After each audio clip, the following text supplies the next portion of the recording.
আসসালামু আলাইকুম। MS math করে সকলকে স্বাগতম। আজকে আমি অনার্স ফোর্থ ইয়ারের অর্থাৎ অনার্স ফাইনাল ইয়ারের ম্যাথমেটিক্স ডিপার্টমেন্টের অর্থাৎ গণিত বিভাগের ডিসক্রিট ম্যাথমেটিক্স অর্থাৎ বিচ্ছিন্ন গণিত বিষয়টি নিয়ে আলোচনা করব। তাহলে এই বিচ্ছিন্ন গণিতের আজকে আমি চ্যাপ্টার 1 নিয়ে আলোচনা করব। তাহলে এই চ্যাপ্টার 1 হচ্ছে গাণিতিক যুক্তিবিচার। তাহলে এই চ্যাপ্টার 1 করার আগে আমাদের কিছু বেসিক বিষয় জানতে হবে, অর্থাৎ যেগুলো জানলে আমাদের এই অধ্যায়ের ম্যাথগুলো করতে এবং বুঝতে অনেক সহজ হয়ে যাবে। তাই আমি এই অধ্যায়ের ম্যাথগুলো করার আগে আমি বেসিক বিষয়গুলো নিয়ে আলোচনা করব। এরপর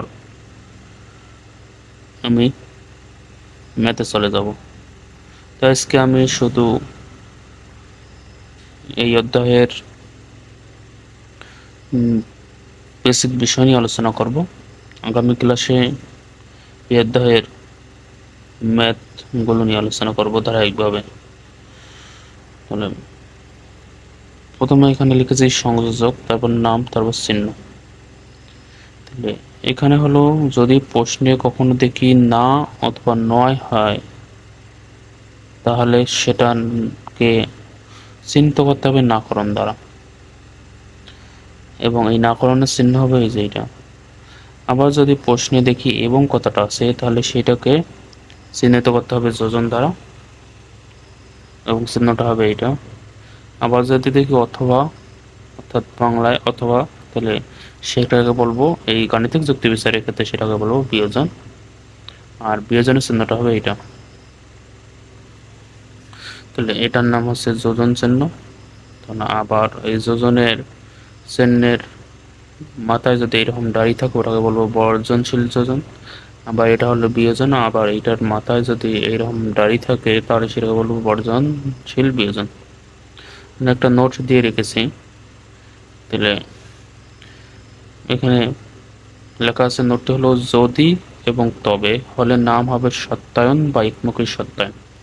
অর্থাৎ এটা দ্বারা বোঝাচ্ছে যদি কখনো আমরা প্রশ্নে দেখি যদি এবং তবে উল্লেখ আছে তাহলে সেখানে বুঝবো অবশ্যই সত্যায়ন হবে, এবং সত্যায়নটা হবে একমুখী সত্যায়ন। আর একমুখী সত্যায়নের চিহ্ন হচ্ছে এটা অথবা এটা। তাহলে এই চিহ্ন মানে বুঝবো আমরা একমুখী সত্যায়ন। এবং প্রশ্নে যদি এবং তবে থাকে তাহলে বুঝবো সেটাতে একমুখী সত্যায়ন হবে, এবং সুতরাং হলেও একমুখী সত্যায়ন হবে। তাহলে কি বুঝলাম? যদি প্রশ্নে যদি এবং তবে থাকে তাহলে একমুখী সত্যায়ন হবে, এবং সুতরাং কথাটা থাকলে একমুখী সত্যায়ন দ্বারা চিহ্নিত করতে হবে, যার চিহ্ন হচ্ছে এটা একমুখী সত্যায়নের চিহ্ন। আবার প্রশ্নে যদি এবং কেবল যদি থাকে তাহলে সেটাকে দ্বিমুখী সত্যায়ন দ্বারা চিহ্নিত করতে হবে, এবং দ্বিমুখী সত্যায়নের চিহ্ন হচ্ছে এটা, অর্থাৎ দুই দিকে চিহ্নটা থাকবে, এটা হলো দ্বিমুখী সত্যায়ন।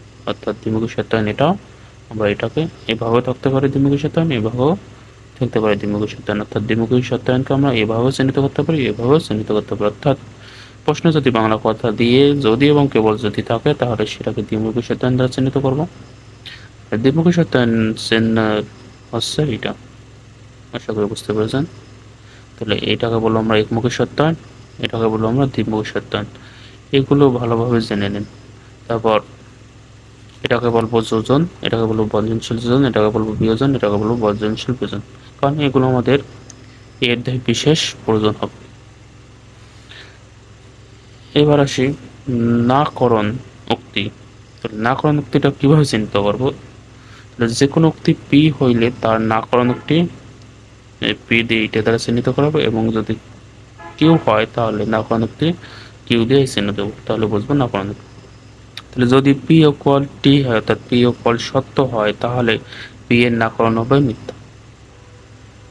আবার যদি পি ইকুয়াল মিথ্যা হয় অর্থাৎ এফ হয় তাহলে পি এর নাকরণ হবে সত্য। আবার যদি কিউ ইকুয়াল সত্য হয় অর্থাৎ টি হয় তাহলে কিউ এর নাকরণ হবে মিথ্যা অর্থাৎ এফ হবে। আবার কিউ এর সমান যদি এফ হয় অর্থাৎ মিথ্যা হয় তাহলে কিউ এর নাকরণ হবে টি অর্থাৎ সত্য। আশা করি বুঝতে পেরেছেন, যখন একটা মান থাকবে তাহলে অর্থাৎ সত্য থাকবে এবং ওইটা নাকরণ করলে মিথ্যা হবে, আর যদি মিথ্যা দেওয়া থাকে ওইটা নাকরণ করলে সত্য হবে, অর্থাৎ নাকরণ মানে হলো ওইটার বিপরীত। আশা করি বুঝতে পেরেছেন। এবার আসি ছক নির্ণয়। কিভাবে ছক নির্ণয় করতে হবে? তাহলে যদি উক্তি দুইটি এবং পি ও কিউ হয় তাহলে ছক হবে 2n ইকুয়াল 2 এর উপর স্কয়ার সমান 4টি, এবং উক্তি তিনটি হলে ছক হবে 2 এর উপর n, তাহলে 2 কিউব সমান 8টি, অর্থাৎ পি কিউ আর সব হলো 9টি। অর্থাৎ এটা থেকে বুঝলাম যদি কখন উক্তি দেখি পি এবং কিউ অর্থাৎ দুইটা উক্তি আছে, তখন এই দিক দিয়ে ছক হবে মেন ছক 4টি, কিন্তু ওই সত্যায়নের প্রশ্নের মানগুলো সহ হবে 5টি। অর্থাৎ যদি কখনো উক্তি দেখি দুইটা তাহলে আমাদের এদিক ঘর হবে কয়টা? ঘর হবে হচ্ছে 5টা। আর যদি পি কিউ আর তিনটা উক্তি দেখি তাহলে এদি আমাদের মেন ঘর 8টা, কিন্তু ওই প্রশ্নের উল্লেখিত মান সহ, অর্থাৎ প্রশ্নের উল্লেখিত মান বলতে হচ্ছে যেমন এই যে পি যোজন কিউ, তারপর হলো একমুখী সত্যায়ন কিউ, এইরকম মান তো বের করতে বলবে। তাহলে এই রকমের জন্য আমাদের একটা ঘর বেশি লাগবে। অর্থাৎ মেন কথা হচ্ছে যদি দুইটা উক্তি থাকে তাহলে মোট ঘরে এই দিক দিয়ে হবে 5টা, আর এই দিক দিয়ে কয়টা হবে প্রশ্নের উপর নির্ভর করবে। আশা করি বুঝতে পেরেছেন। তো আমরা যখন ম্যাথ করব তখন বুঝবো।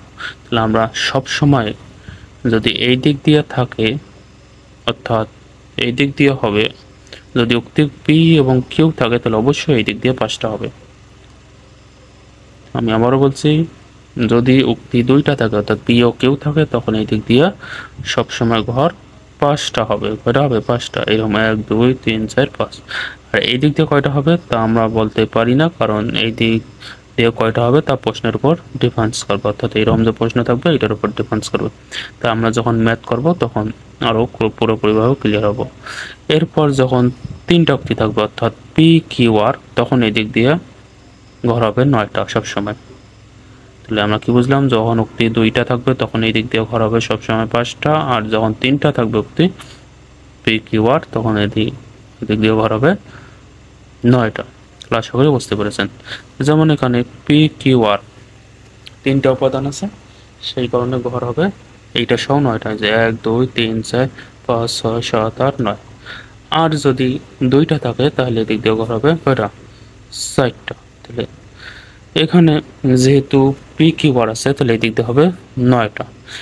এখন প্রশ্ন হচ্ছে যখন আমাদের তিনটা উক্তি থাকবে তখন তো এই দিক দিয়ে বুঝলাম ঘর হবে কি 9টা, কিন্তু এখন হচ্ছে মূল বিষয় যেটা সেটা হচ্ছে যদি কখনো তিনটা উপাদান থাকে তখন আমরা পি এর মান, কিউ এর মান, আর এর মানগুলো কি লিখবো? তাহলে যখন তিনটা উপাদান দেখবো তখন আমরা পি এর মানটা যেভাবে সাজাবো সেটা হচ্ছে যেমন পি কিউ আর, এখানে তিনটা উক্তি আছে, তাহলে আমরা জানি যে যদি কখনো তিনটা উক্তি থাকে তাহলে সত্য হলো 2 এর উপর, তার 2 এর উপর কিউব সমান সমান 8, অর্থাৎ মেন ঘর হচ্ছে 8টা, আর পি কিউ আর এর জন্য হচ্ছে একটা, তাহলে মোটে হচ্ছে 9টা। তাহলে আমাদের এখানে মেন ঘর কিন্তু 8টা। তাহলে পি এর জন্য মানটা হবে, তাহলে প্রথম সাইডটা সত্য পরের সাইডটা মিথ্যা। কেসের ক্ষেত্রে যদি কখনো তিনটা উক্তি থাকে। আবার কিউ এর ক্ষেত্রে হবে প্রথম দুইটা সত্য পরের দুইটা মিথ্যা, আবার প্রথম দুইটা সত্য পরের দুইটা মিথ্যা। এটা হচ্ছে নিয়ম, পি এর মান বসানোর নিয়ম এবং কিউ এর মান বসানোর নিয়ম। এবার আর এর মান বসানোর নিয়ম হচ্ছে একটা সত্য একটা মিথ্যা, একটা সত্য একটা মিথ্যা, একটা সত্য একটা মিথ্যা, একটা সত্য একটা মিথ্যা। অর্থাৎ পি এর মান বসানোর নিয়ম হচ্ছে প্রথম সাইডটা সত্য পরের সাইডটা মিথ্যা, আবার কিউ এর মান বসানোর সত্য হচ্ছে প্রথম দুইটা সত্য পরের দুইটা মিথ্যা, আবার প্রথম দুইটা সত্য পরের দুইটা মিথ্যা। আর এর মান বসানোর নিয়ম হচ্ছে একটা সত্য একটা মিথ্যা, অর্থাৎ এটা যদি সত্য হয় তারপর একটা মিথ্যা, অর্থাৎ প্রথমটা সত্য দ্বিতীয়টা মিথ্যা, আবার তৃতীয়টা সত্য চতুর্থটা মিথ্যা, পঞ্চমটা সত্য ষষ্ঠটা মিথ্যা, অর্থাৎ তারপর সপ্তমটা সত্য অষ্টমটা মিথ্যা। অর্থাৎ মেন কাজ হচ্ছে এইভাবে আমরা মনে থাকবো পি এর ক্ষেত্রে প্রথম সেটটা সত্য পরের সেটটা মিথ্যা, আর কিউবের ক্ষেত্রে প্রথম দুইটা সত্য, পরের দুইটা মিথ্যা, আবার দুইটা সত্য দুইটা মিথ্যা। আর আর এর ক্ষেত্রে মনে হবে একটা করে সত্য একটা করে মিথ্যা হবে, একটা সত্য একটা মিথ্যা, একটা সত্য একটা মিথ্যা, এইভাবে হবে। এখানে নোট দিয়ে রেখেছে পি কিউ আর যে তিনটি উপাদান হলে পি এর ক্ষেত্রে প্রথম সেটটি সত্য অর্থাৎ টি এবং পরের সেটটি এফ। কিউ এর ক্ষেত্রে প্রথম দুটি সত্য এবং তারপরের দুটি এফ, আবার প্রথম দুটি পরের দুটি এফ, এভাবে চলবে। এটা হলো কিউ এর ক্ষেত্রে। আবার আর এর ক্ষেত্রে হচ্ছে প্রথম এটি পরে এফ, অর্থাৎ আর এর ক্ষেত্রে প্রথম এটি হবে পরে এফ হবে, আবার প্রথম এটি তারপরে এইভাবে চলবে আটটা। একটু দেখলে বুঝতে পারবেন। তাহলে এটা মনে রাখবেন, এভাবে পি এর মান এভাবে লিখতে হয়, কিউ এর মান এভাবে লিখতে হয়, আর এর মান এভাবে লিখতে হয়। এরপরে যদি উক্তি দুটি হয় তাহলে আমরা কি জানি, মেন ঘর হয় চারটা, এই যে 1 2 3 4, আর পি কিউ উক্তি সহ হলো মোটে 5টা। অর্থাৎ মূল কথা হচ্ছে যদি উক্তি দুইটা থাকে তাহলে শর্টকাট নিয়ম আছে মোটে ঘর হবে 5টা। তাহলে এখানে পি এবং কিউ লিখলাম। আর দুইটা উক্তি থাকলে তখন পি লেখার নিয়মটা হচ্ছে কি, প্রথম দুইটা সত্য পরের দুইটা মিথ্যা, প্রথম দুইটাতেই পরের দুইটা এফ। আর কিউ এর মানটা লেখার নিয়ম হচ্ছে টি এফ টি এফ, অর্থাৎ প্রথম এটি তারপরে পাওয়ার টি তারপর এফ। তাহলে এখানে নোট দিয়ে গেছে যদি উক্তি পি এবং কিউ এর ক্ষেত্রে, পি এর ক্ষেত্রে প্রথম দুইটা টি পরে দুইটি এফ এবং কিউ এর ক্ষেত্রে প্রথম এটি পরে এফ। আশা করি বুঝতে পারছেন দুইটা উক্তি কিভাবে, দুইটা উক্তি থাকলে কিভাবে পি এবং কিউ এর মান বসাতে হয় এবং তিনটা উক্তি থাকলে কিভাবে পি কিউ আর এর মান বসাতে হয়। তাছাড়া আমরা ম্যাথ করলে আরো ক্লিয়ার হয়ে যাব। এবার হলো যোজন উক্তির ক্ষেত্রে। তাহলে যোজন চিহ্ন কি জানি আমরা এটা, তাহলে এই বিষয়গুলো একটু মনোযোগ সহকারে শুনবেন এবং বুঝবেন, কারণ এইগুলো আমাদের ম্যাথে খুবই প্রয়োজন হবে এবং এইগুলো ম্যাথের প্রয়োজনীয় জিনিস এই অধ্যায়ে। তাহলে যখন যোজন উক্তিটা থাকবে তখন যোজন উক্তির ক্ষেত্রে হলো যখন সবগুলো সত্য তখনই সত্য এবং অন্যথায় মিথ্যা হবে। যেমন পি কিউ, তাহলে পি এর মান বসাবো কিউ এর মান বসাবো, তাহলে যদি যেহেতু দুইটা উক্তি সেজন্য পি এবং কিউ এর মান বসানোর নিয়ম আমরা একটু আগে শিখে আসলাম, সেইগুলো বসাইলাম। তাহলে এবার করবো যোজন, তাহলে পি যোজন কিউ। তাহলে কি যোজন উক্তির ক্ষেত্রে কি নিয়মটা হলো, যখন সবগুলো সত্য তখনই সত্য আর বাকিগুলো মিথ্যা। তাহলে যখনই সবগুলো সত্য তাহলে এইটা সত্য, এই সবগুলো সত্য সে কারণে সত্য, আর বাকিগুলো মিথ্যা। কারণ কি এখানে একটা সত্য একটা মিথ্যা, আবার এখানে একটা মিথ্যা একটা সত্য, এবার এখানে হলো দুইটাই মিথ্যা। তাহলে সে কারণে এখানে বলছে সবগুলোই সত্য হওয়া লাগবে, অর্থাৎ যোজন উক্তির ক্ষেত্রে যখন সবগুলো সত্য হবে তখনই সত্য আর অন্যতা হবে মিথ্যা। তাহলে আশা করি বুঝতে পারছেন যোজন উক্তিটা কি। এবার আসি বিয়োজন উক্তি। বিয়োজন উক্তির ক্ষেত্রে হচ্ছে এটাকে বিয়োজন উক্তি দ্বারা চিহ্নিত করা হয়, যে একটু আগেই দেখে এসেছি আমরা। তাহলে বিয়োজন উক্তির সত্যটা আছে, বিয়োজন উক্তিতে যখন সবগুলো মিথ্যা তখনই মিথ্যা এবং অন্যথায় সত্য। তাহলে যোজন উক্তির ক্ষেত্রে পেলাম যখন সবগুলো সত্য তখনই সত্য বাকিগুলো মিথ্যা, আর বিয়োজন উক্তির ক্ষেত্রে যখন সবগুলোই মিথ্যা তখনই মিথ্যা অন্যথায় সত্য। তাহলে এখানে এই যে এইটা অর্থাৎ এই সবগুলো মিথ্যা সেখানে মিথ্যা আর বাকিগুলো হলো সত্য। কারণ কি এখানে সবগুলো সত্য আর এখানে কি একটা সত্য একটা মিথ্যা একটা মিথ্যা একটা সত্য। তাহলে মূল জিনিস যেটা মনে রাখবো সেটা হল বিয়োজন উক্তির ক্ষেত্রে যখন সবগুলো মিথ্যা হবে তখনই মিথ্যা আর অন্যথায় সত্য। সেই কাজটা আমি এখানে করেছি। দেখেন তাহলে বিয়োজন উক্তির ক্ষেত্রে তাহলে এই যে এই দুইটা মিথ্যা অর্থাৎ সবগুলো মিথ্যা সেখানে মিথ্যা হয়েছে, আর বাকিগুলো এই সত্যের সাথে মিলে নেই সে কারণে সত্য হয়েছে। এবার আসি বর্জনশীল বিয়োজন উক্তি। তাহলে বর্জনশীল বিয়োজন উক্তি, তাহলে এটাকে বর্জনশীল বিয়োজন উক্তি দ্বারা চিহ্নিত করা, অর্থাৎ বিয়োজন উক্তির সাথে এই দাঁড়িয়ে থাকলে এটাকে বলে বর্জনশীল বিয়োজন উক্তি। বর্জনশীল বিয়োজন উক্তির নিয়মটা হচ্ছে যখন সবগুলো সত্য তখন মিথ্যা, আবার যখন সবগুলো মিথ্যা তখন মিথ্যা অন্যথায় সত্য, অথবা একটি সত্য একটি মিথ্যা হইলে সত্য অন্যথায় মিথ্যা। শর্টকাট নিয়ম আছে কি, যখন একটি সত্য এবং একটি মিথ্যা হবে তখনই সত্য হবে বর্জনশীল উক্তির ক্ষেত্রে, আর বাকিটা মিথ্যা হবে। তাহলে যেমন এখানে একটা সত্য একটা মিথ্যা সে কারণে হয়েছে সত্য, আবার এখানে একটা মিথ্যা একটা সত্য সে কারণে হয়েছে সত্য, আর বাকিগুলো মিথ্যা।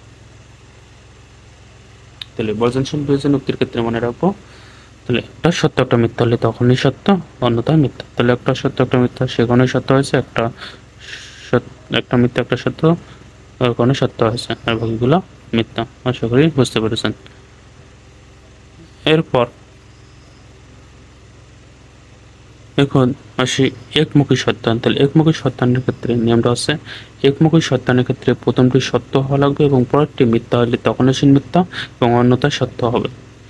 অর্থাৎ একমুখী সত্যায়নের ক্ষেত্রে কি হওয়া লাগবে, প্রথম মানটা সত্য হওয়া লাগবে এবং পরেরটা মিথ্যা হওয়া লাগবে, হইলে তখনই সে মিথ্যা হবে, আর অন্যথায় সত্য হবে।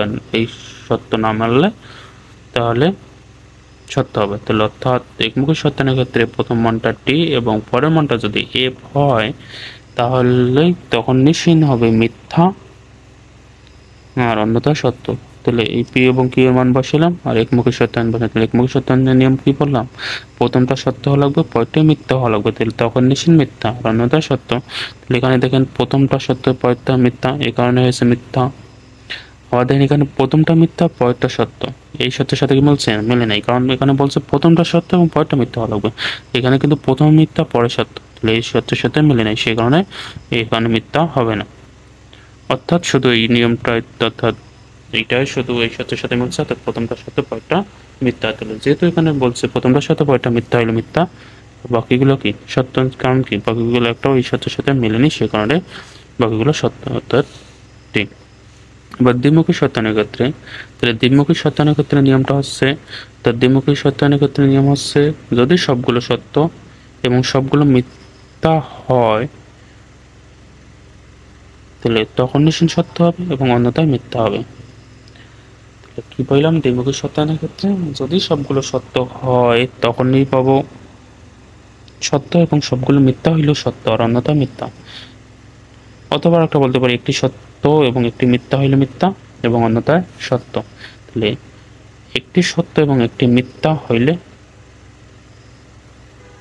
মিথ্যা আর অন্যথায় সত্য। অর্থাৎ এখানে নির্দিষ্ট করে বলে না এগুলো প্রথমটা সত্য পরেরটা মিথ্যা হওয়া লাগবে আর প্রথমটা মিথ্যা পরেরটা সত্য হওয়া লাগবে। তাহলে এখানে হলো আমাদের কাজ হচ্ছে একটা সত্য একটা মিথ্যা হইলেই হবে, তাহলে তখন একটা সত্য এবং একটা মিথ্যা হইলেই তখন এসে মিথ্যা অন্যটাই সত্য। দেখেন এখানে একটা সত্য একটা মিথ্যা, সে কারণে মিথ্যা, আবার এখানে একটা মিথ্যা একটা সত্য, সে কারণে মিথ্যার বাকিগুলো সত্য।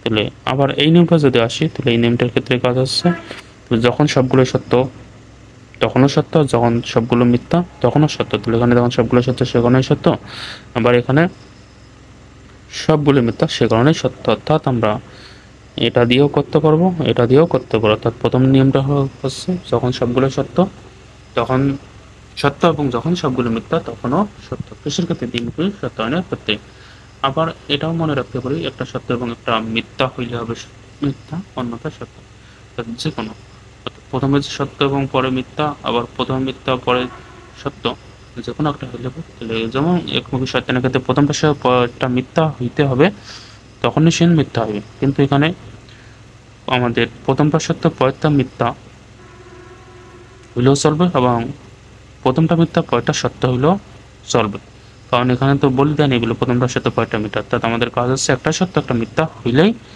মিথ্যা হবে আর অন্যথায় সত্য হবে। তাহলে আশা করি বুঝতে পেরেছেন জিনিসটা। এবার আসি যুগ্ন,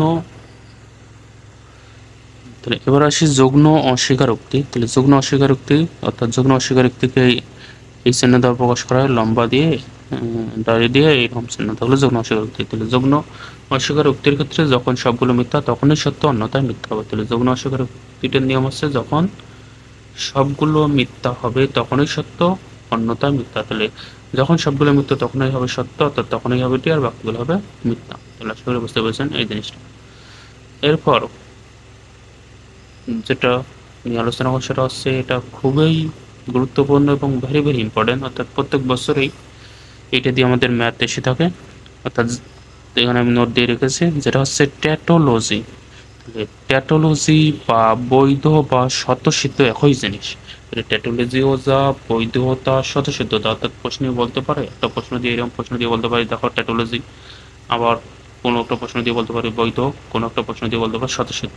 তাহলে এই তিনটাই একই জিনিস, ট্যাটোলজি বৈধ বা স্বতঃসিদ্ধ হলো একই জিনিস। তাহলে কিভাবে বুঝবো একটা ম্যাথ তখনই সে ট্যাটোলজি হবে বা বৈধ হবে বা স্বতঃসিদ্ধ হবে। তাহলে যদি দেখি যদি কোনো ছকে অর্থাৎ আর্গুমেন্টের সর্বশেষ সমাধানের মান অর্থাৎ কোনো ছকের সর্বশেষ মান যদি সবগুলোই সত্য হয় তখন সেটাকে ট্যাটোলজি বলবো, অথবা বৈধ বলবো বা স্বতঃসিদ্ধ বলবো।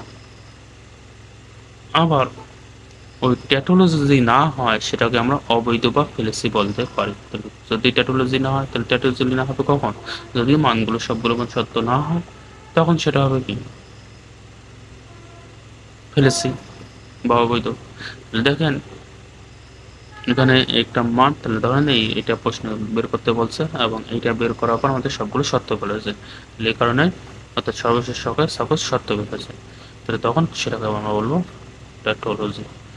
আজ যদি যেমন এখানে এই যে দেখেন টি এফ তাহলে এখানে কি সবগুলো সত্য বের হয়নি, সে কারণে এটাকে বলবো আমরা ফেলেসি।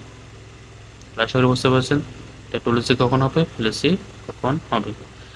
এবার কাজ হচ্ছে ফ্যালাসি বা যুক্তিদোষ। তাহলে ফ্যালাসিও যে জিনিস, যুক্তিদোষও সেই জিনিস। তাহলে যখন আমাদের এইটা প্রমাণ করতে বলবে তখন আমাদের অর্থাৎ ফ্যালাসি, যুক্তিদোষ এবং অসঙ্গতিপূর্ণ তিনটাই একই জিনিস।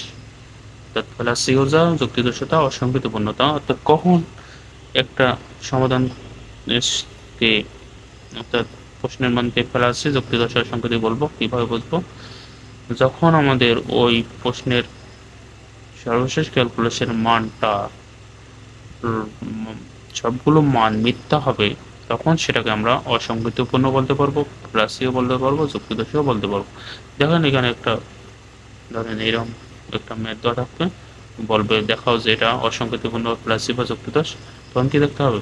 আমাদের সবগুলো মান মিথ্যা দেখতে হবে। তাহলে যদি সবগুলো মান মিথ্যা বেরোয় তখন সেটাকে অসঙ্গতিপূর্ণ রাশি বা যুক্তিদোষ বলবো। আবার একটা প্রশ্ন এরকম দিয়ে বলবো দেখো যে এটা ট্যাটোলজি, তখন আমাদের কি দেখতে হবে? তখন সবগুলো মান সত্য বের যদি হয় তাহলে বুঝবো এই মানটা ট্যাটোলজি। তাহলে আমরা যখন ম্যাথ করব তখন পুরোপুরিভাবে আরো ক্লিয়ার হয়ে যাবে। তাহলে মেন কথা হচ্ছে আমরা ট্যাটোলজি তখনই করব যখন সর্বশেষ প্রদত্ত ছকের অর্থাৎ যে ছকটা আমরা করবো ওই ছকের সর্বশেষ মানটা যদি সবগুলো সত্য হয় তখন সেটাকে ট্যাটোলজি বলবো, এবং সবগুলো মান যদি মিথ্যা হয় সেটাকে ফ্যালাসি, যুক্তিদোষ বা অসঙ্গতিপূর্ণ বলবো, সঙ্গতিপূর্ণ বলবো। আশা করি বুঝতে পেরেছেন। আজ এই পর্যন্তই। আগামী ক্লাসে আমি এই অধ্যায়ের ম্যাথ নিয়ে আলোচনা করব। তাহলে এইগুলো যেগুলো আমি বেসিক বিষয় নিয়ে আলোচনা করলাম, এই বেসিক বিষয়গুলো আপনারা যদি ভালোভাবে আয়ত্ত করতে পারেন তাহলে আশা করি আপনাদের ম্যাথে কোনো সমস্যা হবে না। তাহলে আজ এ পর্যন্তই।